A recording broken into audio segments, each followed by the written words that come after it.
સુરેન્દ્રનગર જિલ્લામાં ફરીથી પોલીસની દબંગગીરી સામે આવી। સાયલા તાલુકાના મોરસલ ગામમાં નંદાબેન કાળાભાઈ ખાંભલાને પોલીસે પટ્ટા વડે માર માર્યો હોવાનો આક્ષેપ થઈ રહ્યો છે। બે પરિવાર વચ્ચે સામાન્ય બોલાચાલી થઈ।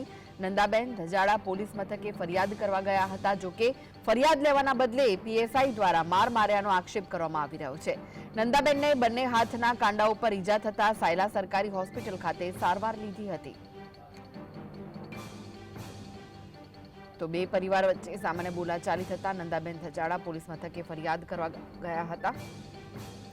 નંદાબેનને ઈજા થતા સારવાર માટે સાયલા સરકારી હોસ્પિટલમાં ખસેડવામાં આવ્યા છે। તો સુરેન્દ્રનગરમાં ફરીથી પોલીસની દબંગગીરી સામે આવી છે। મહત્વના જે સમાચાર હાલમાં મળી રહ્યા છે।